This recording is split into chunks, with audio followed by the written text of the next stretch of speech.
Let's take a look at the global pandemic numbers now. There are more than 1.7 million cases of COVID-19 around the world. The outbreak spreading from coast to coast. In Nebraska, medical personnel can be seen transporting one woman in an isolation pod. Thousands of people in the U.S. asked to self-quarantine. Our own senior foreign correspondent Ian Pannell is going through one right now overseas after reporting from Asia. Right now, something we've all never seen before. And we're going to get through it just fine.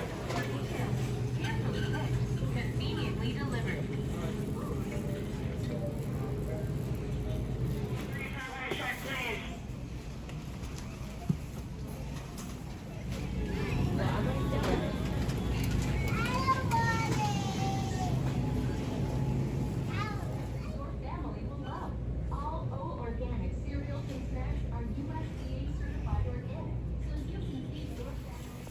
They have Kleenex though.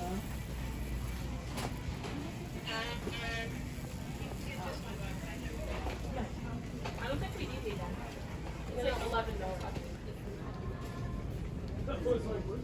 Front end, retake call, line 1, front end, line 1.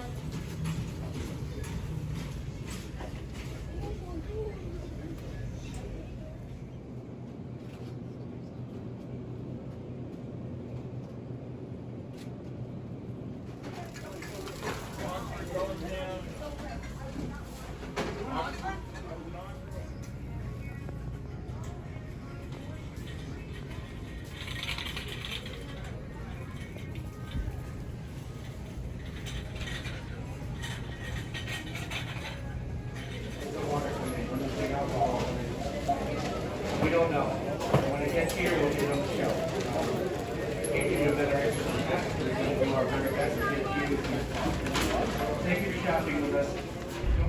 6 feet or more, and we want people to remain socially connected through other means. And you know, if you have people phone calls or FaceTime or texting or other type of connections used.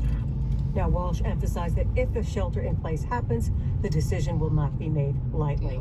And then on the other hand, if you look at a place like Italy, it also reached a milestone, but a much more grave one. They had more reported deaths than in China right now, with more than 3,500 lives lost.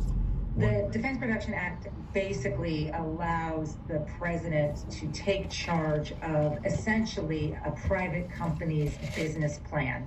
And you don't take over the company, you just sort of say, okay, instead of keeping this, we're going to take it. And everyone's compensated, so it's not a stealing, it's just a way of a president getting manufacturing or other resources. So I'm asked this question a lot, like about the overreach. Doesn't this all seem shocking? No one who saw what was happening in China or Italy would say that the criticism is the United States overreacting at this stage. I think the other really exciting piece of news this week is the fact that they started their vaccine trial, and the first person got the first dose of the Mirena vaccine. This is Emma. She's an Uber driver in London. When I speak with her, she tells me she has 2 new rules for anyone who wants to get into her car. I don't pick up anybody with a face mask on or anybody with toilet roll in their bags, because I'm not colluding with this absolute insanity. But a few days later, Emma messages me to say her attitude is changing.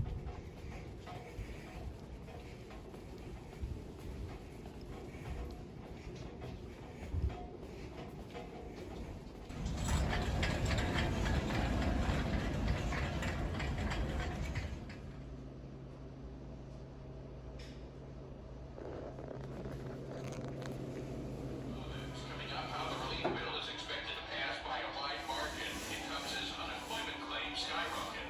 Also, the White House is